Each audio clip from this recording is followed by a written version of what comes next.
അതായത് ഇത്ര affordable housing എന്നുള്ള ഫോക്കസോ, ഇപ്പോൾ അഫോർഡബിൾ ഹൗസിങ്ങിൻ്റെ തന്നെ ഡെഫിനിഷൻ നമ്മൾ നേരത്തെ സംസാരിച്ചു, മീറ്റിങ്ങിൽ കയറുന്നതിന് മുമ്പ് ഞങ്ങൾ സംസാരിച്ചൊരു കാര്യമാണ്. അതായത് ഇൻഡസ്ട്രിന്ന് ഒരു ഇതുണ്ടായിരുന്നു, അഫോർഡബിൾ ഹൗസിങ്ങിൻ്റെ ഡെഫിനിഷൻ എന്ന് പറയുന്നത് എനിക്ക് തോന്നുന്നു ഇപ്പോൾ 45 ലക്ഷം എന്നാണ് കാണുന്നത്. അതിലൊരു എന്താ പറയുക, ഒരു റിവിഷൻ വേണം. അത് സിറ്റി ബേസ്ഡ് ആവണം. മെട്രോസിൽ പലയിടത്തും 45 ലക്ഷത്തിൽ അഫോർഡബിൾ എന്ന് പോലും പറയാൻ പറ്റില്ലാത്തൊരവസ്ഥയുണ്ട്, പ്രത്യേകിച്ച് നോർത്തിലേക്കൊക്കെ പോവുകയാണെങ്കിൽ, മുംബൈ, ബാംഗ്ലൂർ. അപ്പം അതിനെങ്ങനെ നോക്കിക്കാണുന്നേ? അഫോർഡബിൾ ഹൗസിംഗിൽ 45 ലക്ഷം വേണമെന്നുള്ളത് കുറേ നാളത്തെ ഡിമാൻഡാണ്. അതൊരു ക്ലാരിഫിക്കേഷൻ പ്രോപ്പർലി വന്നിട്ടില്ല. പക്ഷേ ഒരു ഗവൺമെൻറ്റിൻ്റെ ഒരു ഡോക്യുമെൻ്റ് അനുസരിച്ച്, ഞാൻ കണ്ടതനുസരിച്ച് 2 crores അബവ് മുംബൈയിൽ, അതിൻ്റെ താഴെയാണെങ്കിൽ അഫോർഡബിൾ ഹൗസിങ്. അതർ സിറ്റീസിൽ, ഐ മീൻ ഡൽഹി അല്ലാതെ ബാക്കി സിറ്റീസിലൊക്കെ ആണെങ്കിൽ 1 crore താഴെ എന്നാണ് ഞാൻ കണ്ട ഡോക്യുമെൻറ്റ്. പക്ഷേ അതിനകത്തൊരു ക്ലാരിഫിക്കേഷൻ ഇതുവരെ വന്നിട്ടില്ല. ഇതുവരെയുള്ള ബഡ്ജറ്റിൻ്റെ ബാക്കിയുള്ള ഡോക്യുമെൻറ്റ്സ് എല്ലാം നോക്കുമ്പോഴത്തേക്ക് 45 lakhs എന്നുള്ള ഒരു ലിമിറ്റും കാണുന്നുണ്ട്. അപ്പോൾ അതിനകത്തൊരു ക്ലാരിഫിക്കേഷൻ എനിക്ക് പറയാൻ പറ്റില്ല അതിനകത്ത്. ഈ സെയിം സെഗ്മെൻറ്റ് പറയുമ്പോൾ തന്നെ അവിടെ PMAY ഭയങ്കര റെലവൻ്റ് ആയിട്ട് വരിക. അതിൽ നേരത്തെ അൻസാർ പറയുന്നുണ്ടായി ക്രെഡിറ്റ് ലിങ്ക്ഡ് സബ്സിഡി സ്കീം. അതെന്താണെന്ന് നമ്മുടെ പ്രേക്ഷകർക്ക് വേണ്ടി അറിയാമോ? ക്രെഡിറ്റ് ലിങ്ക് സബ്സിഡി എന്ന് പറയുമ്പോഴത്തേക്ക് നമുക്ക് ഓൾറെഡി കൊടുക്കുന്ന ക്രെഡിറ്റിനേക്കാളും ഒരു ഇൻട്രസ്റ്റ് സബ്സിഡി വരും. അപ്പോൾ ആ ഇൻട്രസ്റ്റ് സബ്സിഡി ഉണ്ടെങ്കിൽ കുറച്ചും കൂടെ ബെനിഫിറ്റ് കിട്ടും. EMI പേയ്മെൻറ്റ് എല്ലാത്തിനകത്ത് ഒരു ബെനിഫിറ്റ് കിട്ടും, അത്രേ ഉള്ളൂ അതിനകത്ത്. പക്ഷേ അതിനകത്ത് നേരത്തെ പറഞ്ഞ പോലെ തന്നെ, അത് നേരത്തെ മിഡിൽ ഇൻകം ഗ്രൂപ്പ്സിനും എക്കണോമിക്കലി വീക്കർ സെക്ഷനും ഉണ്ടായിരുന്നു കഴിഞ്ഞ ബഡ്ജറ്റിൽ. പക്ഷേ ഇടയ്ക്ക് വെച്ച് നിർത്തലാക്കി. ഇപ്പോൾ ലേറ്റസ്റ്റ് സ്റ്റാറ്റസ് നമ്മൾ നോക്കി കാണണം അതിനകത്ത്.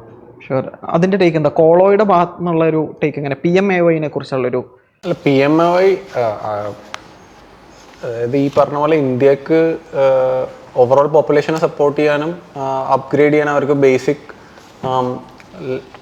ലൈഫ് സപ്പോർട്ട് ചെയ്യുന്ന കാര്യങ്ങൾ കൊടുക്കാനും വേണ്ടിയിട്ട് ഉള്ള ആ ഒരു എഫേർട്ട്, ആ ഒരു ഇൻവെസ്റ്റ്മെൻറ്റാണ് PMAY. അതായത് എല്ലാവർക്കും ഈ 1 billion പോപ്പുലേഷനിൽ എല്ലാവർക്കും ഒരു basic level of food, water, shelter കിട്ടണം എന്നുള്ളതാണ് അതിൻ്റെ ആ അജണ്ട. 100% make sense. അപ്പം കാരണം ലൈക്ക് ഒരു കൺട്രി ഡെവലപ്പ് ആവുമ്പോൾ അതിലുള്ള എല്ലാവർക്കും ഈ പറഞ്ഞ ആക്സസ് കിട്ടുക എന്നുള്ളതാണ്. അതേപോലെ PMAY പോലെ കേരള സ്റ്റേറ്റ് പോളിസിന്ന് ലൈഫ് മിഷൻ എന്ന് പറഞ്ഞ പ്രോഗ്രാമും ഉണ്ട്. അതുവഴി കൂടുതൽ ആൾക്കാർക്ക്, എസ്പെഷ്യലി മാർജിനലൈസ്ഡ് ആയിട്ടുള്ള ആൾക്കാർ അല്ലെങ്കിൽ ലോ ഇൻകം ആൾക്കാർക്ക് ഈ പറയുന്ന ഹൗസിങ് സപ്പോർട്ട് ചെയ്യുക എന്നുള്ളതാണ് അതിൻ്റെ ഒബ്ജക്റ്റീവ്. അതിലേക്ക് ഐ മീൻ കൂടുതൽ ഹോംസ് ബിൽഡ് ആവണം എന്നുള്ളത് തന്നെയാണ് എൻ്റെ ഒരു ടേക്ക്. ഇപ്പം നേരത്തെ ഓപ്പണിംഗ് റിമാർക്സിൽ ഒരു കാര്യം പറഞ്ഞിരുന്നു, അതായത് വെള്ളം, അതിൽ ജൽ ജീവൻ മിഷൻ, കണക്ടിവിറ്റി, അതിൻ്റെ ഒരു ഇമ്പാക്റ്റ് എങ്ങനെ ഒരു ഹോം ഓണറെ സംബന്ധിച്ച്? അതായത് എന്താണ് കോളോയുടെ ഒരു പെർസ്പെക്റ്റീവ് എന്നുള്ളൊരു ഇതിൽ? എനിക്ക് ഈ പറയുന്ന, അതായത് ഈ ബേസിക്സ് എൻഷുർ ചെയ്യുക എന്നുള്ളത് ആസ് എ കൺട്രി നമുക്ക് ഭയങ്കര, I would say it's an urgent problem. അത് ഒരു ഗ്ലോബൽ പവർ ആവുന്ന ഒരു കൺട്രിക്ക് അത് ഓഫർ ചെയ്യാൻ പറ്റുന്നത് ഒരു സ്റ്റേബിൾ സ്റ്റേക്സ് പോലെയാണ്. അപ്പോൾ അതിന് തക്കതായിട്ടുള്ള സ്റ്റെപ്സാണ് എടുക്കുന്നത്. അപ്പോൾ അതിൽ ഞാൻ റിപ്പീറ്റ് ചെയ്യുന്ന സെയിം പോയിന്റ്, അതായത് എങ്ങനെയൊക്കെ ഫണ്ടമെന്റൽസ് എല്ലാവർക്കും വേണ്ടി സോൾവ് ചെയ്ത് കൊടുക്കുക എന്നുള്ളത് ഗവൺമെൻറ് ഏറ്റെടുക്കുന്നത് നല്ലൊരു തീരുമാനം തന്നെയാണ്. അത് പെട്ടെന്ന് എത്ര എഫക്റ്റീവായിട്ട് ചെയ്യാൻ പറ്റുന്നോ അത്രയും നല്ലത്. സോ ദാറ്റ് ഓരോ ഹോം ഓണേഴ്സിനും അവരുടേതായ ചോയ്സസ് അവരുടെ സ്പെക്ട്രത്തിൽ ചെയ്യാം. അതായത് ഇൻഫ്രാസ്ട്രക്ചറും ഈ പറയുന്ന ബേസിക്സും സോൾവ് ആണ്. ബാക്കി അവരുടെ ഡ്രീംസും നീഡ്സിനും അനുസരിച്ച് അവരുടെ വീടും അപ്പാർട്ട്മെൻറ്റ്സും അവർക്ക് റെഡിയാക്കാം. അല്ലാതെ ആ ബേസിക് ഇൻഫ്രാസ്ട്രക്ചർ ബ്രോക്കൺ ആയിട്ട് അതിലേക്ക് ഹോം ഓണർ ഇൻവെസ്റ്റ് ചെയ്യേണ്ടി വരുന്ന ഒരു സാഹചര്യമാണ് എനിക്ക് കുറച്ച് വിഷമമായിട്ട് തോന്നുന്നത്. മനസ്സിലായി. സാറിൻ്റെ ടേക്ക് ഒന്ന് ഷെയർ ചെയ്യാമോ? ഈ ഒരു സംഭവം നമ്മുടെ കേരളത്തിലെ കോണ്ടെക്സ്റ്റിലെ ഒരു ഹോം ഓണറെ സംബന്ധിച്ചിടത്തോളം നമ്മുടെ ഇവിടുത്തെ ആളുകളുടെ എൻ്റയർ ആ ഒരു തോട്ട് പ്രോസസ്സ് ഡിഫറെൻ്റ് ആണ്. ഓക്കെ, അതായത് നമ്മൾ ഈ അർബൻ ഹൗസിംഗ് എന്നൊക്കെ പറയുമ്പോഴേക്കും മേ ബി അതിൻ്റെ അഡ്വാൻറ്റേജ് കിട്ടാൻ പോകുന്നത് ഒരു മാസ് ഹൗസിംഗ് സെറ്റപ്പിലേക്കായിരിക്കും കിട്ടുന്നുണ്ടാവുക. എനിക്ക് അറിഞ്ഞൂടെ എത്രത്തോളം ഇൻഡിവിജ്വൽ ഹോംസിന് അത് കിട്ടും എന്നുള്ളത്. നമ്മുടെ കേരളത്തിലെ കോണ്ടെക്സ്റ്റ് എടുത്തു കഴിഞ്ഞിട്ടുണ്ടെങ്കിൽ, നമ്മുടെ ഈ സൗത്ത് ഇന്ത്യ എടുത്തു കഴിഞ്ഞാൽ തന്നെ നമ്മുടെ വീട് എന്ന് പറയുന്ന കോൺസെപ്റ്റ് ഒരു ഇൻഡിവിജ്വൽ, അതിന് 3 സെൻറ്റ് ആയാലും കുഴപ്പമില്ല എന്നുള്ളതാണ്.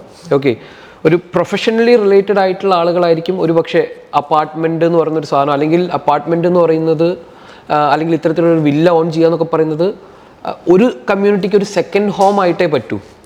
തിരിച്ച് വീട്ടിലേക്ക് തന്നെ വരിക എന്ന് പറഞ്ഞാൽ ഒരു ഇൻഡിപെൻഡൻറ്റ് പ്ലോട്ട് ഉണ്ടാവുക എന്നുള്ളതാണ്. അപ്പോൾ അത്തരത്തിലുള്ള ഹോം ഓണറെയാണ് നമ്മൾ ഉദ്ദേശിക്കുന്നെങ്കിൽ ഈ പറയുന്ന കാര്യങ്ങൾ എത്രത്തോളം ഇതിലേക്ക് കണക്റ്റഡ് ആവും എന്നുള്ള ഒരു ഡൗട്ട് എനിക്കുണ്ട്. ഇനി ഇങ്ങനെ സിമ്പിളായിട്ട് ഇങ്ങനെ ചോദിച്ചു കഴിഞ്ഞാൽ, അതായത് ഇത്തരത്തിലുള്ള ഒരു ഓണർ ഇനിയൊരു ഇതിനൊരു ഇൻവെസ്റ്റ്മെൻറ്റ് കൂടിയായി കാണുന്ന ഒരാളാണെന്ന് വിചാരിക്കുക. അങ്ങനെയല്ല, കാരണം കേരളത്തിനെ സംബന്ധിച്ചിടത്തോളം വീട് എന്ന് പറയുന്ന ഒരു വികാരം തന്നെയാണ്. പക്ഷേ അതല്ല, അതിന് പുറമെ ഒരു ഇൻവെസ്റ്റ്മെൻറ്റ് എന്നുള്ള രീതിയിൽ ആലോചിച്ച് കഴിഞ്ഞിട്ടുണ്ടെങ്കിൽ ഇത്തരത്തിലുള്ള ഒരു ഇത് സാറിനോടും കൂടിയാണ് ചോദ്യം. അതായത് നമ്മുടെ ഒരു അപ്പാർട്ട്മെൻറ്റിലേക്ക് ഇൻവെസ്റ്റ് ചെയ്യുന്നത്, അതിൻ്റെ ഒരു ഡിപ്രിസിയേഷൻ വാല്യൂ ഒക്കെ നോക്കിക്കഴിഞ്ഞാൽ ഒരു 10 വർഷം കഴിഞ്ഞാൽ നമ്മൾ സ്വന്തമായിട്ടൊരു 5 സെൻറ്റ് വാങ്ങിച്ചിട്ട് അവിടെ വീട് വയ്ക്കുന്നതും, ഇതേപോലെ തന്നെ ഒരു അപ്പാർട്ട്മെന്റ് നമ്മൾ ഓൺ ചെയ്ത് കഴിഞ്ഞാൽ 10 വർഷം കഴിയുമ്പോഴേക്കും നമ്മുടെ ഇന്നത്തെ ഈ ഒരു ഫിനാൻഷ്യൽ കോണ്ടെക്സ്റ്റിൽ എന്തായിരിക്കും ഇതിന്റെ ഒരു വാല്യൂ എന്ന് പറയുന്നത്? ഇപ്പൊ നമ്മൾ കേരളത്തിലെ കോണ്ടാക്ട് എടുക്കുകയാണെങ്കിൽ എങ്ങനെയാണെങ്കിലും അപ്രിസിയേഷൻ മാത്രമേ വരത്തുള്ളൂ. കാര്യം ലിമിറ്റഡ് സ്പേസ് ആണ്, ആൾക്കാർ കൂടുകയാണ്. അപ്പോൾ എങ്ങനെയാണെങ്കിലും അപ്രിസിയേഷൻ മാത്രമേ വരുള്ളൂ എന്നാണ് എൻ്റെ വിശ്വാസം. രണ്ടാമത്തെ ഒരു കാര്യം, ഇതിനകത്ത് ബഡ്ജറ്റിനകത്ത് നമ്മൾ ഈ പ്രാവശ്യം എനിക്ക് തോന്നുന്നത് അധികം ഫോക്കസ് ഇല്ലാത്തത് അഫോർഡബിൾ റെന്റിങ് കോംപ്ലക്സസ്. കഴിഞ്ഞ പ്രാവശ്യം അതുണ്ടായിരുന്നു. നമ്മുടെ സ്റ്റേറ്റ് പോലത്തെ ഒരു സ്റ്റേറ്റിൽ മൈഗ്രേഷൻ വളരെ കൂടുതലുള്ള സ്റ്റേറ്റാണ്. അപ്പം റെന്റൽ കോംപ്ലക്സസ് വളരെ ഇമ്പോർട്ടൻ്റ് ആയിട്ടുള്ളതാണ്. അപ്പം കഴിഞ്ഞ പ്രാവശ്യം പൈലറ്റ് ബേസിസ് ഉള്ളതുണ്ടായിരുന്നു. ഈ പ്രാവശ്യം അതിനൊരു ഫോക്കസ് കൊടുത്തിട്ടില്ല. അത് മാത്രമല്ല, എനിക്ക് തോന്നിയിട്ടുള്ളത് അഫോർഡബിൾ റെന്റിങ് കോംപ്ലക്സസ് ഡെവലപ്പ് ചെയ്യുന്ന ഡെവലപ്പേഴ്സിനൊരു സ്പെഷ്യൽ ബെനിഫിറ്റും വന്നിട്ടില്ല. അപ്പോൾ അത് കൂടെ ഉണ്ടായിരുന്നെങ്കിൽ വളരെ മെച്ചപ്പെട്ട് പോകുമായിരുന്നത്, പ്രത്യേകിച്ചും നമ്മുടെ പോലത്തെ ഒരു സ്റ്റേറ്റിന്. അതെനിക്കൊന്ന് ആഡ് ചെയ്യാനുണ്ടായിരുന്നു. ഇതിൽ വേറൊരു ടോപ്പിക് എന്നുള്ളത് എക്കണോമീൻ്റെ ഫോർമലൈസേഷൻ ആണ്. അതായത് എസ്പെഷ്യലി ഈ ഒരു കൺസ്ട്രക്ഷൻ സെക്ടറാണ് one of the I would say laggard in terms of ഈ GST അഡോപ്ഷൻ ആയാലും ഡിജിറ്റൽ അഡോപ്ഷൻ ആയാലും. അപ്പോൾ അതിനെക്കുറിച്ച് ഓവറോൾ ഈ ഗവൺമെൻറ് ഈ 2 അജണ്ടയിലും ഒരു ലോങ് ടേം വ്യൂ എടുക്കുന്നതായിട്ടാണ് കാണുന്നത്. അതായത് കൂടുതൽ ഡിജിറ്റൈസേഷനും ഫോർമലൈസേഷനും ഡ്രൈവ് ചെയ്യണം എന്നുള്ളത്. അതിൻ്റെ പരമായിട്ട് അവർ ഇപ്പോൾ എസ്പെഷ്യലി MSMEs ഇതിലൊരു ആൻഡ് അതിലേക്കുള്ള ക്രെഡിറ്റും ഈ സെക്ടറിന് അറ്റ്ലീസ്റ്റ് അതിൻ്റെ സപ്ലൈ സൈഡിനെ ഒരുപാട് സപ്പോർട്ട് ചെയ്യാൻ സഹായിക്കേണ്ടതാണ്. ഇതിനെക്കുറിച്ച് എന്തെങ്കിലും അഭിപ്രായമാണ്? MSMEയുടെ നമ്മൾ നോക്കുവാണെങ്കിൽ നേരത്തെയുള്ള ബഡ്ജറ്റിൻ്റെ ഫോക്കസ് വെച്ചാൽ നമ്മളൊരു ഷോർട്ട് ടൈം സബ്സിഡി അല്ലെങ്കിൽ ഷോർട്ട് ടൈം എന്തെങ്കിലും ബെനിഫിറ്റ്സ് കൊടുക്കുക, അങ്ങനെ ഒരു ഇതായിരുന്നു നോക്കിക്കൊണ്ടിരുന്നത്. പക്ഷേ ഇപ്രാവശ്യം ഈ കുറച്ച് നാളായിട്ടുള്ള ബഡ്ജറ്റുകളിൽ ഒരു വ്യത്യാസം നമ്മൾ കാണുന്നുണ്ട്. ഫോർ എക്സാമ്പിൾ, MSMEയുടെ ക്ലാസിഫിക്കേഷൻ മാറ്റി. MSMEയുടെ ക്ലാസിഫിക്കേഷൻ നമ്മൾ വെച്ചേക്കുന്നത് ഇൻവെസ്റ്റ്മെൻറ്റും ടേൺ ഓവറും ക്രൈറ്റീരിയ വെച്ചിട്ടുണ്ട്. അപ്പോൾ ഈ പ്രാവശ്യത്തെ ബഡ്ജറ്റിനകത്ത് ഇൻവെസ്റ്റ്മെൻറ്റ് 2.5ഉം ടേൺ ഓവർ 2 ടൈംസും ഓവറോൾ ലിമിറ്റ് ഇൻക്രീസ് ആക്കി. ഇതിനുള്ള അഡ്വാൻറ്റേജ് എന്ന് വെച്ചാൽ, ഇപ്പം നമ്മുടെ ഒരു രാജ്യത്തെ ഒരു പ്രശ്നം എന്ന് വെച്ചാൽ MSME കോൺട്രിബ്യൂഷൻ എക്സ്പോർട്സിനൊക്കെ 45%, അതുപോലെ വേറെ കാര്യങ്ങൾക്ക് വളരെ വലിയ കോൺട്രിബ്യൂഷൻ ആണുള്ളത് GDPക്ക്. അപ്പം പ്രശ്നം എന്ന് വെച്ചാൽ ഇത്രയും നമ്പറും ഇത്രയും വോളിയം ഉണ്ടെങ്കിലും അതൊരു മിഡിൽ ഗ്യാപ്പിൽ ഒരു മിഡിൽ ലെവലിൽ നിൽക്കുകയാണ്. മിഡിൽ ലെവൽ ഞാൻ ഉദ്ദേശിച്ചെന്ന് വെച്ചാൽ അതിനകത്ത് കോർപ്പറേറ്റിലോട്ടും പോകുന്നില്ല, സ്മോളും അല്ല.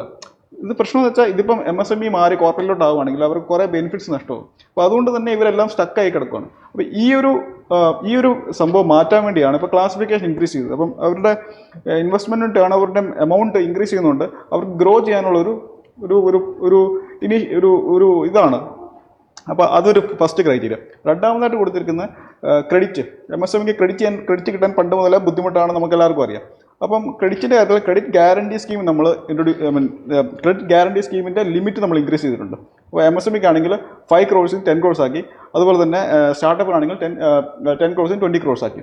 അപ്പോൾ ഇതിൻ്റെ അഡ്വാൻറ്റേജ് എന്ന് വെച്ചാൽ ഇത് നമുക്ക് ക്രെഡിറ്റ് ഗ്യാരണ്ടി ചെയ്യുന്ന ഗവൺമെൻറ് ആണ്. അപ്പോൾ അങ്ങനെ വരുമ്പോഴത്തേക്ക് ബാങ്ക്സിന് ഇത് ഫുൾ ഗ്യാരണ്ടി കൊടുക്കുന്നില്ല. എൻ്റെ ഒരു ഓർമ്മ ശരിയാണെങ്കിൽ 80%ഓളമാണ് തരുന്നത്. അപ്പം ബാങ്ക്സിന് ഒരു ഗ്യാരണ്ടി കിട്ടുവാണ്.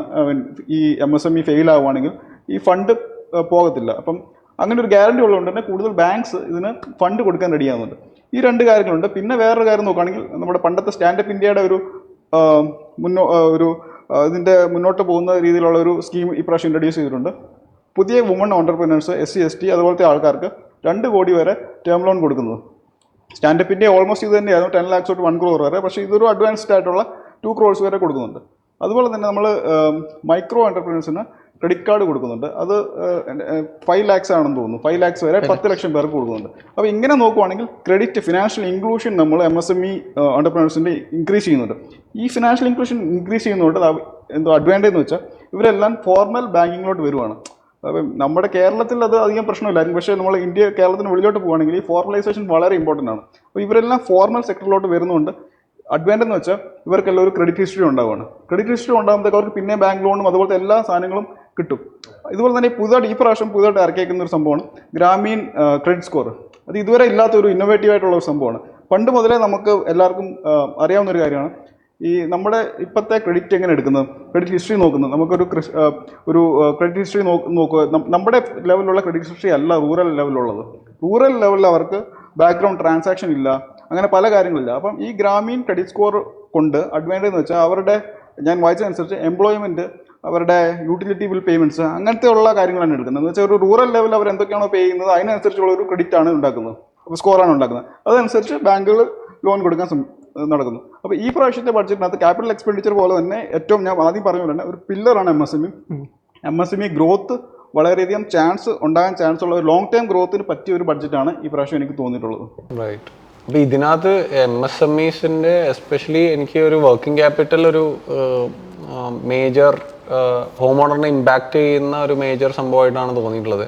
എസ്പെഷ്യലി ഈ പേയ്മെൻറ്റ് പ്ലാൻസിൻ്റെ എഡറൻസും ഈ പറഞ്ഞ പേയ്മെൻറ്റ് റിലേറ്റഡ് ആയിട്ടുള്ള കോൺഫ്ലിക്ട്സും ടിപ്പിക്കലി ഹോം കൺസ്ട്രക്ഷൻ പ്രോജക്ട്സിൽ ഭയങ്കര കോമൺ ആണ്. അതിൻ്റെ ഒരു ഡ്രൈവർ ഈ പറഞ്ഞ വർക്കിംഗ് ക്യാപിറ്റൽ ഷോർട്ടേജും എമൗണ്ട് റോൾ ചെയ്യുന്നതും ഒക്കെയാണ്. അപ്പോൾ കൂടുതൽ ക്രെഡിറ്റ് ആക്സസ് ഉണ്ടാവുന്നത് കാരണം അവർക്ക് കുറച്ചും കൂടി ഫോർമൽ ചാനൽസ് കൂടെ തന്നെ ക്രെഡിറ്റ്സ് ആക്സസ് ചെയ്യാനുള്ള ഒരു ഓപ്പർച്യൂണിറ്റി കിട്ടുന്നതാണ്. ആക്സസ് മാത്രമല്ല, ലിമിറ്റ് ഇൻക്രീസ് ചെയ്യുകയും ചെയ്തിട്ടുണ്ട്. അപ്പം കൂടുതൽ ചാൻസസ് ഉണ്ട്, ബെറ്റർ ഫാസ്റ്ററായിട്ട് ലിക്വിഡിറ്റി കിട്ടാനുള്ള ചാൻസസ് ഉണ്ട്. ഇത് ഡയറക്റ്റായിട്ട് നമ്മൾ ഹോം ഓണേഴ്സിന് തന്നെ വരാം. ഞാൻ കുറച്ചും കൂടെ ഒരു ഡയറക്റ്റ് സാധനമായിരിക്കും ഞാൻ ചോദിക്കുക. അതായത് നമ്മൾ ബേസിക്കായിട്ടൊരു കാൽക്കുലേഷൻസ് നടത്തി നോക്കിയാൽ എനിക്ക് ഫീൽ ചെയ്തിട്ടുള്ളത്, നമ്മളൊരു കാർ എടുത്തിട്ട് EMI അടയ്ക്കുന്നതിനെക്കാട്ടിലും ഈ തിരിച്ചടവോ അല്ലെങ്കിൽ പലിശയോ കൂടുതലാണ് സത്യം പറഞ്ഞാൽ ഹോം ലോണിന്. ഈ പറയുന്ന കാര്യങ്ങൾ ഹോം ലോൺ എടുക്കുന്ന ഒരു എൻഡ് യൂസറെ സംബന്ധിച്ചിടത്തോളം അതിൻ്റെ EMIയിലോ അല്ലെങ്കിൽ അതിൻ്റെ ഇതിനകത്തോ എന്തെങ്കിലും ഡയറക്റ്റ് എഫക്റ്റ് ഉണ്ടോ? അതായത് തിരിച്ചടവ്, അതായത് ബേസിക്കലി ഞാൻ ലോൺ എടുക്കുന്ന ആളുകളുടെ അടുത്തൊക്കെ പറയാറ്, കറക്റ്റായിട്ട് അത് തിരിച്ചടയ്ക്കാനുള്ള പ്ലാനുള്ള ആൾ മാത്രം ലോൺ എടുത്താൽ മതി. ഓക്കെ, കാരണം നമ്മുടെ കയ്യിൽ 10 ലക്ഷം രൂപ ഇല്ല, അപ്പോൾ 10 ലക്ഷം രൂപ ആൾ തരുന്നു, അപ്പോൾ അതിനൊരു ഫീ നമ്മൾ കൊടുക്കുന്നു, അങ്ങനെ കണക്കാക്കുക. അല്ലാതെ എങ്ങനെ നോക്കിക്കഴിഞ്ഞാലും ഇത് നഷ്ടപരിപാടി തന്നെയാണ്. പക്ഷേ ഒരു വീടുണ്ടാക്കുന്ന നമ്മുടെ നാട്ടിലൊരു മലയാളി ഒരു ഓണറെ സംബന്ധിച്ചിടത്തോളം ഒരു മൊമെൻറ്റിൽ ലോൺ എടുത്തു കഴിഞ്ഞാൽ തന്നെയായിരിക്കും, കാരണം ഒരുമിച്ച് വലിയൊരു ഫണ്ട് റേസ് ചെയ്യേണ്ട ഒരു സാഹചര്യം വരുമ്പോൾ ലോൺ എടുക്കുക എന്നുള്ളത് തന്നെയായിരിക്കും. പക്ഷെ പല ആളുകൾക്കും ഇതിൻ്റെ ഈ തിരിച്ചടവ് ഒരു ട്രാപ്പായി മാറാറുണ്ട്. കാരണം നമ്മളറിയാതെ ഇതിൻ്റെ ഇൻട്രസ്റ്റ് മാറുന്നു. ഇങ്ങനത്തെ നമ്മൾ വളരെ സിമ്പിളായിട്ട് ഒരേ സമയം 10 ലക്ഷം രൂപയ്ക്ക് ഒരു കാറും മേടിക്കുക, ഒരേ സമയം 10 ലക്ഷം രൂപ ഒരു ഹൗസിംഗ് ലോൺ എടുത്തു കഴിഞ്ഞാൽ അതിൻ്റെ EMI കാൽക്കുലേറ്റ് ചെയ്ത് നോക്കിയാൽ നമുക്ക് മനസ്സിലാവും ഇതിനും ഭേദം കാറിനുള്ള ലോൺ എടുത്തിട്ട് വീട് ഉണ്ടാക്കിയാൽ മതിയായിരുന്നു എന്ന്. അങ്ങനത്തെ കാര്യങ്ങളൊക്കെ നമ്മുടെ ഈ സാധനം എന്തെങ്കിലും ഒരു ഡിഫറൻസ് ഉണ്ടാക്കുമോ? നമ്മൾ ഒരു ഹോം ലോണിന് മാത്രമായിട്ട് കരുതിയിട്ട് കാര്യമില്ല, ഇതൊരു എൻവയോൺമെൻ്റ് ആണ്.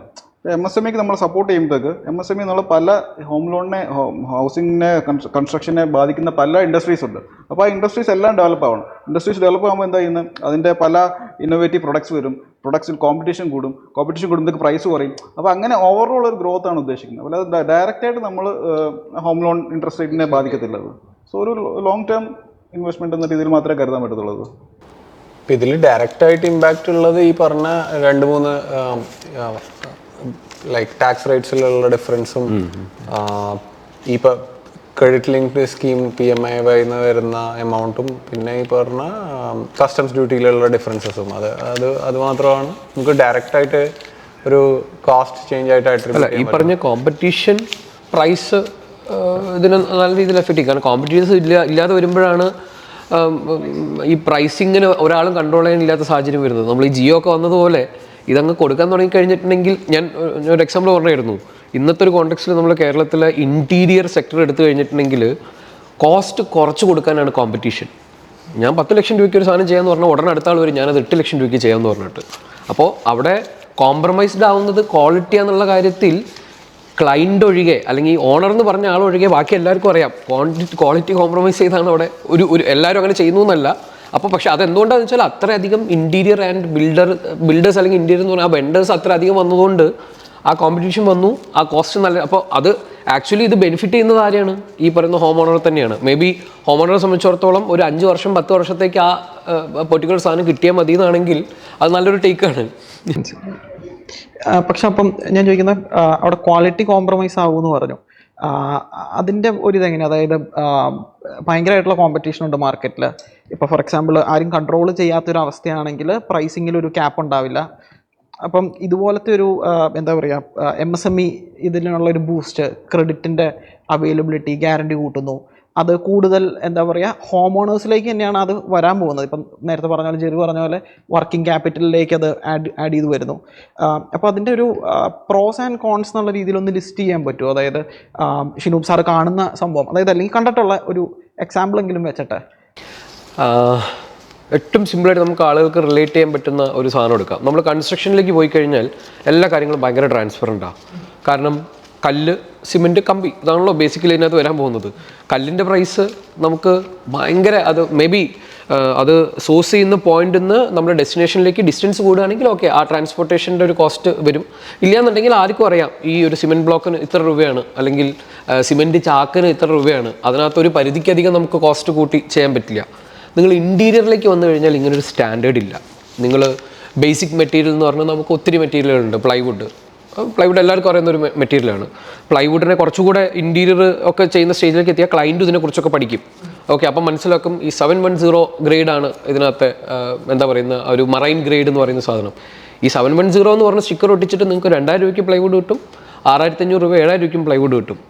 അപ്പോൾ ഇതിനകത്ത് ഇതിലേത് യൂസ് ചെയ്ത് നിങ്ങൾ ഇതിൻ്റെ അപ്പുറം ഇപ്പുറം ഒരു ലാമിനേറ്റോ അല്ലെങ്കിൽ നിങ്ങൾ ഉദ്ദേശിക്കുന്ന ഫിനിഷോ ഫിറ്റ് ചെയ്ത് നിങ്ങളുടെ വീട്ടിൽ കൊണ്ടുവന്ന് വെച്ച് കഴിഞ്ഞാൽ നല്ല വർക്ക്മാൻഷിപ്പ് ആണെന്നുണ്ടെങ്കിൽ നിങ്ങൾ അറിയാൻ പോകുന്നില്ല. നിങ്ങൾ പൊളിച്ചു നോക്കുമോ? പൊളിച്ചു നോക്കാൻ പറ്റില്ലല്ലോ. അപ്പോൾ ആ ഡിഫറൻസ് ഉള്ളതിൻ്റെ റീസൺ ഇതാണ്. ഇത്രയും വലിയൊരു ഗ്യാപ്പിനകത്ത് വരികയാണ്. അപ്പോൾ ആക്ച്വലി ഈ പറയുന്ന മെറ്റീരിയൽസിൽ ഇത്ര അധികം കാര്യങ്ങൾ വന്ന് അതിലൊരു കോമ്പറ്റീഷൻ വന്നു കഴിഞ്ഞാൽ ഈ ക്വാളിറ്റി കൂട്ടാൻ വേണ്ടിയിട്ടുള്ള കോമ്പറ്റീഷൻ കൂടെ ഉണ്ടാവും. ഈ പറഞ്ഞതുപോലെയാണെങ്കിൽ കാരണം ഒരിക്കൽ യൂസ് ചെയ്ത് കഴിഞ്ഞാൽ നമുക്ക് അറിയാൻ പറ്റുമല്ലോ ഇത് ക്വാളിറ്റി ഉണ്ടോ ഇല്ലയോ എന്നുള്ളത്. അപ്പോൾ ഡെഫിനറ്റായിട്ട് ക്വാളിറ്റി ഉള്ള ആളുകൾക്ക് സർവൈവ് ചെയ്യാൻ പറ്റുള്ളൂ. അപ്പോൾ അതിന് ക്വാളിറ്റി കൂടിയ പ്രൊഡക്റ്റുകൾ ഇറക്കുന്ന ആളുകളുടെ ഒരു കോമ്പറ്റീഷൻ ഈ തരത്തിൽ വന്നു കഴിഞ്ഞാൽ നമുക്കതിനെ ടാക്കിൾ ചെയ്യാൻ പറ്റും. മറ്റേതൊരു സ്കോപ്പും ഇല്ല അതിനകത്ത്. ഒരു ക്വസ്റ്റ്യൻ കൂടി, ചൈനയിൽ നിന്ന് ഉള്ള കുറേ ഹോം റിലേറ്റഡ് ആയിട്ടുള്ള പ്രൊഡക്ട്സ് അറ്റ്ലീസ്റ്റ് കേരള മാർക്കറ്റിൽ വലിയ രീതിയിൽ ഏതൊക്കെ കാറ്റഗറീസ് ആണ് അത് വരുന്നത്? അപ്പോൾ അവിടെ ശരിക്കും ഒരു ഇമ്പോർട്ട് ഡ്യൂട്ടി റിലേറ്റഡ് ആയിട്ടുള്ള ഒരു ഇൻ്റർവെൻഷൻ ഇപ്പോൾ നടക്കുന്നുണ്ട്. അപ്പോൾ ഒന്ന് ആ പ്രൊഡക്ട്സിനെ പറ്റി പറയുകയാണെങ്കിലും, ആൻഡ് ഇതിലെനിക്കുള്ള ഒരു സംശയം എന്ന് വെച്ചാൽ ഈ ഇത്രയും ഇമ്പോർട്ട്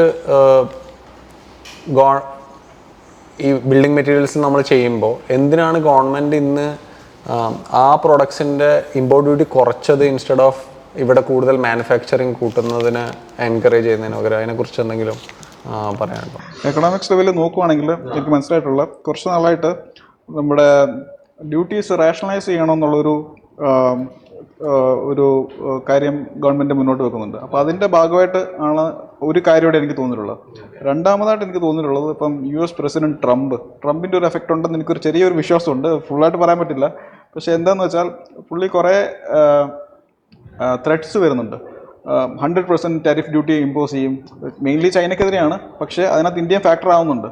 അപ്പോൾ അതിൻ്റെ ഒരു ഭാഗമായിട്ട് ഒരു ഡയറക്റ്റ് ഫൈറ്റിന് പോകാതെ, ഇക്കാര്യം എന്താണെന്ന് വെച്ചാൽ ഇന്ത്യയാണ് ഏറ്റവും കൂടുതൽ, ഇന്ത്യയാണ് one of the highest tariff importing countries, tariff കൊടുക്കുന്ന കൺട്രീസ്. അപ്പോൾ അങ്ങനെ വരുമ്പോഴത്തേക്ക് അതിനൊന്ന് സോഫ്റ്റൻ, ആ ഒരു നയത്തെ ഒന്ന് സോഫ്റ്റൻ ആക്കാനും കൂടെ ആണെന്നാണ് എൻ്റെ വിശ്വാസം. ഈ 2 പോയിന്റ്സ് മാത്രമേ എനിക്കുള്ളൂ. നമുക്കറിയാം ചൈന എന്നുള്ള പ്രൊഡക്റ്റുകൾ, ചൈനയെ സംബന്ധിച്ചിടത്തോളം അൾട്രാ ക്വാളിറ്റിയുള്ള പ്രൊഡക്ട്സും ആ സെയിം എന്താ പറയുക ക്വാളിറ്റിയുള്ള പ്രൊഡക്റ്റാണെന്ന് തോന്നിക്കുന്ന രീതിയിൽ ക്വാളിറ്റി കുറച്ച എന്നാൽ സെയിം ലുക്കിലുള്ള പ്രൊഡക്റ്റും ചെയ്യാൻ കപ്പാസിറ്റി ഉള്ളൊരു കൺട്രിയാണ് ചൈന എന്ന് പറയുന്നത്. അപ്പോൾ നമ്മുടെ ഇവിടുത്തെ ആളുകൾ വീണു പോകുന്നത് ഈ ഫിനിഷിങ് സ്റ്റേജിലാണ്. കാരണം ഫിനിഷിങ് സ്റ്റേജിൽ നമ്മൾ ഒരു പെർട്ടിക്കുലർ ഫിനിഷ്, ഇപ്പോൾ നമ്മൾ ഇൻസ്റ്റാഗ്രാമിലൊക്കെ നോക്കിക്കഴിഞ്ഞാൽ ഏറ്റവും ട്രെൻഡായിട്ട് ഓടിക്കൊണ്ടിരിക്കുന്ന സാധനമാണ് ഈ ഫ്ലൂട്ടഡ് പാനലിനോ അല്ലെങ്കിൽ ലൂവേഴ്സ് എന്നൊക്കെ പറഞ്ഞ സാധനം. നിങ്ങൾ ശ്രദ്ധിച്ചാൽ എല്ലാവരും നോട്ടീസ് ചെയ്തിട്ടുണ്ടോ? കുറേ വരവരെയുള്ള ഒരു സാധനം. ഈ സാധനം നമ്മൾ നമ്മുടെ നാട്ടിൽ ഒരു കാർപ്പൻറ്ററോ അല്ലെങ്കിൽ ഒരു ഡിസൈൻ എന്താ പറയുക ഇൻറ്റീരിയർ ഫാക്ടറി എന്നൊക്കെ പറയുന്നില്ലേ, ഫിറ്റ് ഔട്ട് ഫാക്ടറി എന്നൊക്കെ പറയുന്ന പോലത്തെ ഫാക്ടറിയിൽ നമ്മൾ ഇത് മാനുവലായിട്ട് ചെയ്യാൻ പോയി കഴിഞ്ഞാൽ ഇത് വളരെ സിമ്പിളായിട്ടുള്ള പണിയാണ്. ഒത്തിരി മെറ്റീരിയലും വരുന്നില്ല, മീൻസ് കമ്പാരിറ്റീവ്ലി പ്ലെയിൻ ചെയ്യുന്നതിനെക്കാട്ടിലും മെറ്റീരിയൽ കൂടുതലാണ്. പക്ഷേ ആ സാധനം നമ്മളിവിടെ മാനുവലായിട്ട് നമ്മൾ കസ്റ്റം ചെയ്തെടുത്തു കഴിഞ്ഞാൽ അതൊരു പ്രീമിയം ക്ലയൻറ്റിനെ അത് അഫോർഡ് ചെയ്യാൻ പറ്റുള്ളൂ. അപ്പോൾ ഒരു സാധാരണക്കാരായിട്ടുള്ള ക്ലയൻറ്റിന് ഇത് കണ്ട് ഈ സാധനം ഇഷ്ടപ്പെടും. ഇതിൻ്റെ എക്സാക്ട് റെപ്ലിക്കേറ്റ് ആയിട്ടുള്ള PVC ബേസ്ഡ് ആയിട്ടുള്ള മെറ്റീരിയൽ അല്ലെങ്കിൽ ചാർക്കോൾ ബേസ്ഡ് ആയിട്ടുള്ള മെറ്റീരിയലൊക്കെ ചൈനയിൽ നിന്ന് നേരെ ഇവിടെ വരും. ഇത്തരത്തിലുള്ള പ്രൊഡക്റ്റിൻ്റെ ഒരു പ്രശ്നം എന്ന് പറഞ്ഞാൽ ഇത് നമുക്ക് പിന്നെ ഏതെങ്കിലും ഒരു പോയിന്റ് റീപ്ലേസ് ചെയ്യുമെന്ന് പറഞ്ഞാൽ നടക്കില്ല. കാരണം ഞാൻ മനസ്സിലാക്കിയിട്ടുള്ള കാര്യം, ഇന്ന് പല ആളുകളും പ്രൊഡക്റ്റ് ഡിസൈഡ് ചെയ്യുന്നത്, ഈവൻ ഇപ്പം ഞങ്ങൾ ആർക്കിടെക്ട്സിൻ്റെ അടുത്ത് പോലും പല സാധനം നമ്മൾ കാണുന്നത് ക്ലയൻറ്റ് കൊണ്ട് കാണിച്ചു തരും, ഇൻസ്റ്റാഗ്രാമിൽ ഇതേ ഒരു പുതിയ സാധനം ഇറങ്ങിയിട്ടുണ്ടെന്ന്. അപ്പോൾ ഇതിൻ്റെ അടുത്തൊരു സൈഡിൽ ഞാൻ മനസ്സിലാക്കിയത്, ഇത്തരത്തിലുള്ള ഈ ബിസിനസ് സാധനങ്ങൾ നടക്കുന്ന സമയത്ത് നിങ്ങൾക്ക് ചൈനയിൽ പോയിട്ട് ഒരു കണ്ടെയ്നർ നിങ്ങൾക്ക് അഫോർഡ് ചെയ്യാൻ പറ്റുന്നുണ്ടെങ്കിൽ ഇത്തരത്തിലുള്ള ഇന്നോവേറ്റീവ് ആയിട്ടുള്ള നിങ്ങളൊരു പ്രൊഡക്റ്റ് പറഞ്ഞു കൊടുത്തു കഴിഞ്ഞാൽ അത്രയും പ്രൊഡക്റ്റ് ചെയ്യാൻ അവർ റെഡിയാണ്. നിങ്ങൾക്ക് ആ കണ്ടെയ്നർ ഇവിടെ കൊണ്ടുവരാം, നല്ലൊരു വ്ളോഗർ വെച്ച് വ്ളോഗ് ചെയ്ത് കഴിഞ്ഞാൽ ഈ പ്രൊഡക്റ്റ് സെല് ചെയ്യാം. ആ സാധനത്തിൽ ഏതെങ്കിലും ഒരു റീല് വൈറലായാൽ കുറച്ച് നാളത്തേക്ക് ആ പ്രൊഡക്റ്റ് ആയിരിക്കും, പിന്നീടായിരിക്കും അതിൻ്റെ പ്രശ്നങ്ങൾ എന്തൊക്കെയാണെന്നുള്ള അറിയാൻ പോകുന്നത്. ഓക്കെ, മീൻസ് എല്ലാ പ്രൊഡക്റ്റും അങ്ങനെയാണെന്നല്ല, പക്ഷെ അതാണ് ഈ പറയുന്ന പുറത്തുനിന്ന് വരുന്ന മെറ്റീരിയൽ ഒരു കാര്യം. അപ്പോൾ ഇതിൻ്റെ ജെനുവിൻ സൈഡും കൂടെ നോക്കിയിട്ട് നമ്മളതിനെ അപ്രോച്ച് ചെയ്യാൻ, അല്ലെങ്കിൽ അതാണ് നമ്മൾ പലപ്പോഴും ക്ലയൻറ്റിനെ എഡ്യൂക്കേറ്റ് ചെയ്യാൻ ശ്രമിക്കാറ്. കാരണം ഈ സാധനം നമ്മുടെ കോണ്ടെക്സ്റ്റിന് പോകുന്ന സാധനമാണോ, അല്ലെങ്കിൽ നമ്മൾ എത്ര നാളത്തേക്കാണ് ഇത് ഉപയോഗിക്കാൻ ഉദ്ദേശിക്കുന്നത്. ഇനി ഈ സെയിം സാധനം നിങ്ങളൊരു ഹോട്ടൽ പ്രൊജക്റ്റിലേക്ക് നിങ്ങൾ യൂസ് ചെയ്യാമെന്ന് വിചാരിക്കൂ, നല്ലതാണ്. കാരണം 5 വർഷം കൊണ്ട് ആ മെറ്റീരിയൽ കേടായി പോകുകയെന്നുണ്ടെങ്കിൽ ഓക്കെ, 5 വർഷം കഴിയുമ്പോഴേക്കും നിങ്ങളത് റിനോവേറ്റ് ചെയ്യാനുള്ള സ്റ്റേജിലേക്ക് എത്തിയിട്ടുണ്ടാവും. മേ ബി റെസിഡൻസിൻ്റെ കേസിൽ അങ്ങനെ ആയിരിക്കില്ല. ഓക്കെ, എവറി 5 ഇയർ വീട് റിനോവേറ്റ് ചെയ്യാൻ പറ്റുന്ന കപ്പാസിറ്റി ഉള്ള ആളാണെങ്കിൽ ഓക്കെ. കാരണം ഇപ്പോൾ പല ആളുകളും വാൾപേപ്പേഴ്സ് ഇങ്ങനെയുള്ള മെറ്റീരിയൽസ് ഒക്കെ യൂസ് ചെയ്യാറുണ്ട്. എന്തായാലും അത് പോവും. അപ്പോൾ 5 വർഷം കഴിയുമ്പോഴേക്കും എനിക്ക് സ്റ്റൈൽ ഫുൾ റീവാമ്പ് ചെയ്യണമെന്ന് പറയുന്ന കേസിലൊക്കെ, അല്ലാത്ത ബഡ്ജറ്റഡ് ആയിട്ട് കാര്യം വൃത്തിക്ക് ചെയ്യുന്ന പറയുന്ന ഉദ്ദേശിക്കുന്ന ആളുകൾ അതൊന്ന് ശ്രദ്ധിച്ചിട്ട് വേണം അതിനെ ഹാൻഡിൽ ചെയ്യാൻ. മനസ്സിലായി. മെറ്റീരിയലിനെ കുറിച്ച് പറയുമ്പോൾ എനിക്ക് തോന്നുന്നത് പ്രേക്ഷകരെ ഏറ്റവും കൂടുതൽ കാതോർത്ത് നിൽക്കുന്നൊരു സംഭവമാണ് മെറ്റീരിയൽസിൻ്റെ ഡ്യൂട്ടിയുടേത്. ജസ്റ്റ് ഒന്ന് critical materials home construction industry പെർസ്പെക്റ്റീവിൽ ഡ്യൂട്ടി കുറഞ്ഞതും കൂടിയതും ഒന്ന് പറഞ്ഞു പോവുകയും അതിൻ്റെ ഒരു അനാലിസിസും കൂടെ ഒന്ന് പറയാമോ നമുക്കെല്ലാവർക്കും ഒന്ന്? ഡ്യൂട്ടീസിൻ്റെ കാര്യം നോക്കുവാണെങ്കിൽ ഞാൻ നേരത്തെ പറഞ്ഞ പോലെ തന്നെ റേഷണലൈസ് ചെയ്യാനാണ് ഈ പ്രാവശ്യം ഗവൺമെൻറ് ശ്രമിച്ചിരിക്കുന്നത്. അതിനകത്ത് പല ഡ്യൂട്ടീസും കുറച്ചിട്ടുണ്ട്. പല ഡ്യൂട്ടീസ് നമ്മൾ നോക്കുകയാണെങ്കിൽ മാർബിൾ, സ്റ്റീലിൻ്റെ പലതരത്തിലുള്ള സ്റ്റീൽ, സാറിന് കൂടുതൽ അതിനെക്കുറിച്ച് അറിയാമായിരിക്കും. സ്റ്റീല്, പിന്നെ സിമെൻറ്റിൽ ഉണ്ടാക്കുന്ന പല കാര്യങ്ങൾ, അങ്ങനത്തെ പല ഡ്യൂട്ടീസും കുറച്ചിട്ടുണ്ട്. അപ്പം അതുകൂടാതെ തന്നെ സ്ലാബ്സിൻ്റെ എണ്ണം കുറച്ചിട്ടുണ്ടെന്നാണ് ഞാൻ മനസ്സിലാക്കിയിരിക്കുന്നത്. അപ്പം ഓവറോൾ ഒരു റിഡക്ഷനാണ് സംഭവിച്ചിരിക്കുന്നത്. അത് ഏത് ലെവൽ ഹൗസ് ഓണറെയാണ് അഫക്റ്റ് ചെയ്യുന്നത്? അപ്പം ലോവർ എൻഡ് ആണോ? ഇപ്പോൾ ഇവിടെ കുറച്ചിരിക്കുന്ന കൂടുതൽ കാര്യങ്ങളും മാർബിൾ, ഗ്രാനൈറ്റ് അങ്ങനത്തെ കാര്യങ്ങളെ ഞങ്ങളുണ്ട്. Almost 40 to 20%. മാർബിൾ, ഗ്രാനൈറ്റ് ഒരു ലോവർ എൻഡ് ആൾക്കാരല്ല ഉപയോഗിക്കുന്നത്. അപ്പം അതൊരു മിഡിൽ ടു ഹയർ എൻഡ് ആണ്. അപ്പം ഏത് ലെവലുള്ള ആൾക്കാരെയാണ് ഇത് അഫക്റ്റ് ചെയ്തിരിക്കുന്നത്, ഏത് ലെവലുള്ള ആൾക്കാരാണ് ഇത് ബെനിഫിറ്റ് ചെയ്യുന്നത് എന്നുള്ളത് നമ്മൾ കൂടുതൽ അനലൈസ് ചെയ്യണം. അതാണ് എനിക്ക് ഇതിനകത്ത് കൂടുതൽ പറയാനുള്ളത്. അതിൻ്റെ ഒരു ഇമ്പാക്റ്റ്, അതായത് ബേസിക്കലി ഇമ്പോർട്ടൻ്റ് ആണല്ലോ. അപ്പോൾ ഇമ്പോർട്ടഡ് മാർബിൾസ് നമ്മുടെ ഹോം ഓണേഴ്സ് ഉപയോഗിക്കുന്നു, അതിൽ അവർക്ക് വരാൻ സാധ്യതയുള്ള ബെനിഫിറ്റ് ട്രാൻസ്ഫർ ഈ ഒരു ബഡ്ജറ്റിൻ്റെ പെർസ്പെക്റ്റീവ് നമുക്കത് പറയാൻ പറ്റില്ല. എന്താ കാര്യം എന്നറിയോ? നമുക്ക് ഇത് ഇത്തരത്തിലുള്ള ഇമ്പോർട്ടുള്ള ഒരു ബെനിഫിറ്റ് ഉണ്ടെങ്കിൽ മേ ബി ഇത് ഫൈനലി ബെനിഫിറ്റ് ചെയ്യാൻ പോകുന്നത് ആ ഒരു ബിസിനസ് കമ്മ്യൂണിറ്റീനെ ആയിരിക്കാം ചിലപ്പോൾ. ഓക്കെ, കാരണം ഇപ്പോൾ ഓൾറെഡി ഒരു സ്റ്റോക്ക് ഉള്ള ഒരു ബിസിനസ് വെണ്ടറാണെന്ന് വിചാരിക്കൂ.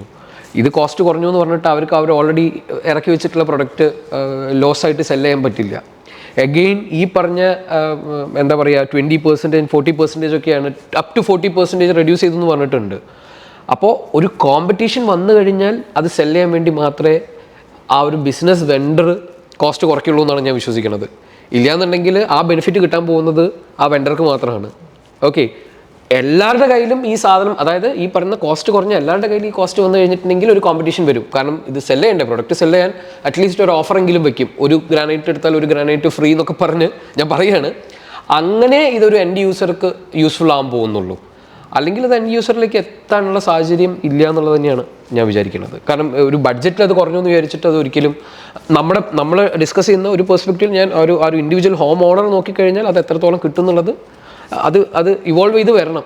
ഈ പറഞ്ഞ ഇതെല്ലാം ഈ കാര്യങ്ങളെല്ലാം പ്രോസസ്സിലേക്ക് എത്തി എല്ലാവരുടെ കയ്യിലും ഈ പറഞ്ഞ ഇത് കോസ്റ്റ് കുറഞ്ഞ് എത്തിക്കഴിഞ്ഞാൽ ഒരു കോമ്പറ്റീഷൻ വന്നു കഴിഞ്ഞാൽ ഓക്കെ, ആ ബെനിഫിറ്റ് ക്ലയൻറ്റിന് അല്ലെങ്കിൽ ഓണർക്ക് കിട്ടിയിരിക്കും.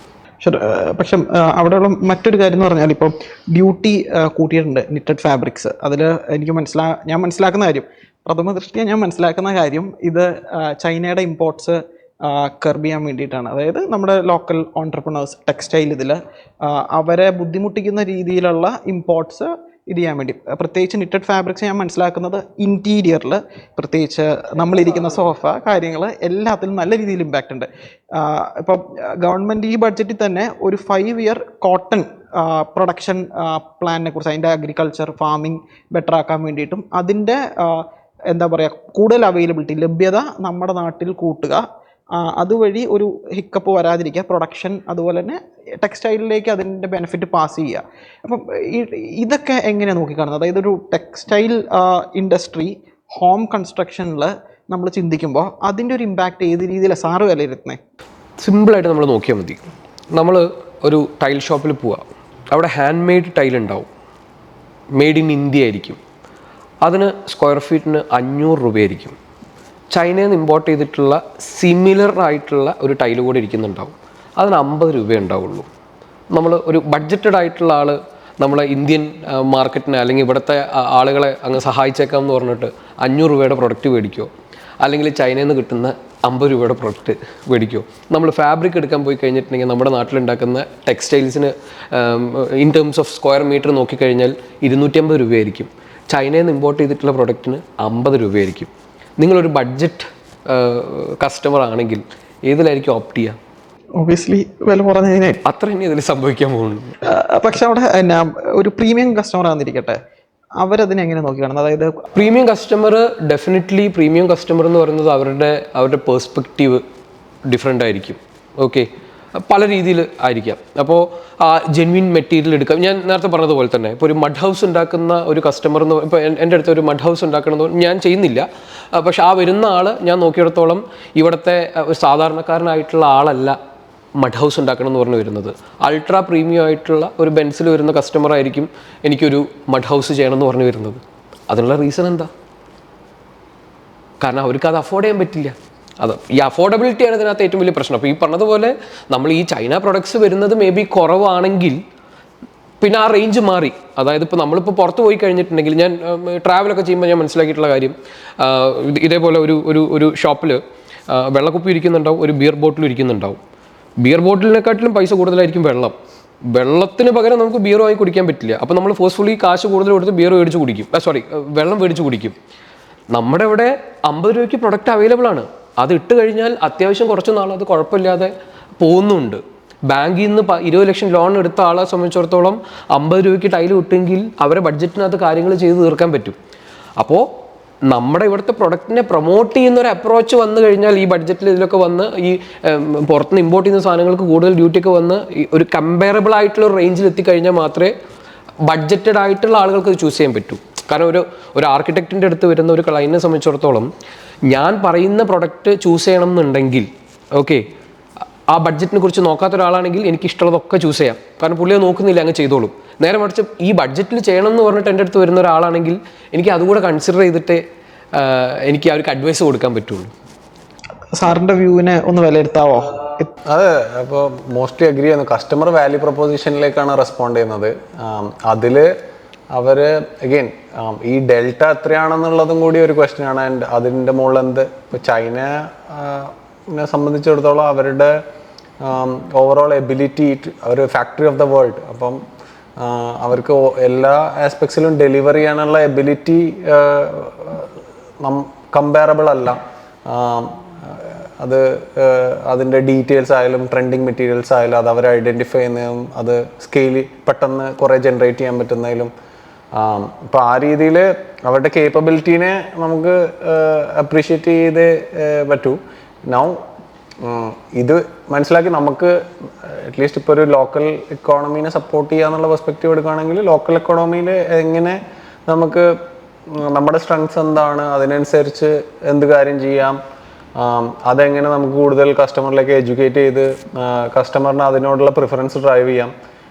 ഈ കോസ്റ്റ് എന്ന് പറയുന്ന ഫാക്ടർ ഓബ്വിയസ്ലി ഉണ്ടാവും. അതിൽ എനിക്ക് തോന്നുന്നൊരു മൾട്ടി സൈഡഡ് അപ്രോച്ചാണ് എടുക്കേണ്ടത്. ഒരു സൈഡിൽ MSMEസിന് പറയുന്ന പോലെ അത് ഓൾറെഡി ചെയ്യുന്നുണ്ട്, കൂടുതൽ ഫിനാൻഷ്യൽ സപ്പോർട്ടും ഇൻസൈറ്റ്സും. പക്ഷേ മാർക്കറ്റ് കോമ്പറ്റീറ്റീവ് ആക്കാൻ എങ്ങനെ പറ്റും, അതേപോലെ അവയർനെസ് എങ്ങനെ സ്പ്രെഡ് ചെയ്യാൻ പറ്റും എന്നുള്ളതാണ് ക്വസ്റ്റ്യൻ. ആൻഡ് മേ ബി എല്ലാ കാറ്റഗറീസിലും ചെയ്യാൻ പറ്റണമെന്നില്ല.